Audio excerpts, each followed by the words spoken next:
Boy Next Door ជាក្រុម K-pop ដំបូងបង្អស់ដែលទទួលតំណែងជាទូសុឆន្ទៈពីកម្មវិធីប្រកួតបាល់ទះលំដាប់ពិភពលោក FIVB អស់កម្លាំងទៅកម្លាំងជាមួយបាកា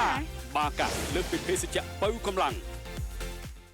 ផ្អែកតាម KOZ Entertainment សហព័ន្ធបាល់ទះអន្តរជាតិ FIVB បានតែងតាំងក្រុមចម្រៀង K-pop បុរស Boy Next Door ឲ្យក្លាយជាទូសុឆន្ទៈសម្រាប់កម្មវិធី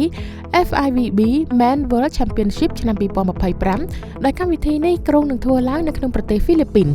កាលពីថ្ងៃទី26ខែមេសាកន្លងទៅនេះគណៈប្រតិភូរបស់ FIVB ដោយផ្ទាល់បានទៅកាន់ទីស្នាក់ការកណ្ដាលរបស់ HYBE ឯទីក្រុងសេអ៊ូលដើម្បីតែងតាំង Boy Next Door ឲ្យក្លាយជាទូសុឆន្ទៈជាផ្លូវការ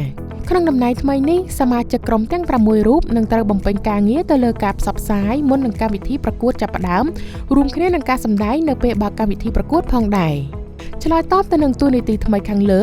សុងហូ រីវូ មយ៉ុងជេយុន ថេសាន លីហាន និងវ៉ុនហាក់បាននិយាយថាយើងពិតជារំភើបនិងមានកិត្តិយសមែនទែនដែលបានក្លាយទៅជាទូសុឆន្ទៈពិភពលោកក្នុងឆ្នាំដែលក្រុមជម្រើសជាតិកូរ៉េក៏នឹងចូលរួមប្រកួតដូចគ្នាក្រុមទាំងមូលបានបង្ហាញអំពីការបដិញ្ញាចិត្តថា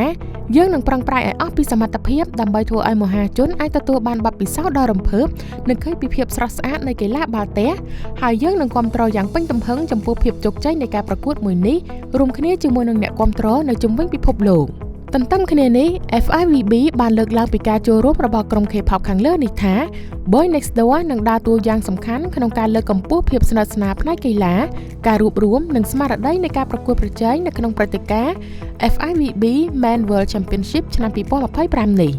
ឥទ្ធិពលសកលរបស់ពួកគេនឹងជំរុញឲ្យមហាជនកាន់តែមានចំណាប់អារម្មណ៍ទៅលើកីឡាបាល់ទះរួមគ្នាទៅនឹងការលើកទឹកចិត្តលើការផ្លាស់ប្ដូរវប្បធម៌ទៅវិញទៅមកក៏ដូចជាការគាំទ្រទៅលើបេសកកម្មរបស់យើងដែលមានគោលបំណងចង់ឲ្យប្រទេសជាតិនានាអាចរួបរวมគ្នាតាមរយៈកីឡាសហព័ន្ធបាល់ទះអន្តរជាតិបានរៀបរាប់អំពីផលល្អបន្ថែមយ៉ាងដូចនេះ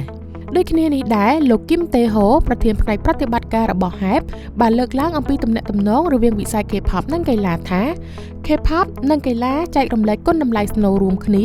រាប់ទាំងការដែលធ្វើឲ្យអ្នកគាំទ្របានឃើញអំពីចំណង់ចំណូលចិត្តរបស់ខ្លួននិងការយកចិត្តទុកដាក់ចំពោះអ្នកគាំទ្រតាមរយៈលទ្ធផលនិងការខិតខំប្រឹងប្រែងរបស់សិល្បករនិងកីឡាករម្នាក់ៗយើងរំពឹងថាក្នុងកិច្ចសហការនេះ Boy Next Door និង2025 FIVB Men World Championship អាចនឹងរួបរวมគ្នាបានយ៉ាងរឹងមាំគួរឲ្យដឹងផងដែរថា FIVB បានបង្កើតកម្មវិធីប្រកួត FIVB Men World Championship ឡើងតាំងពីឆ្នាំ1949មកម្ល៉េះ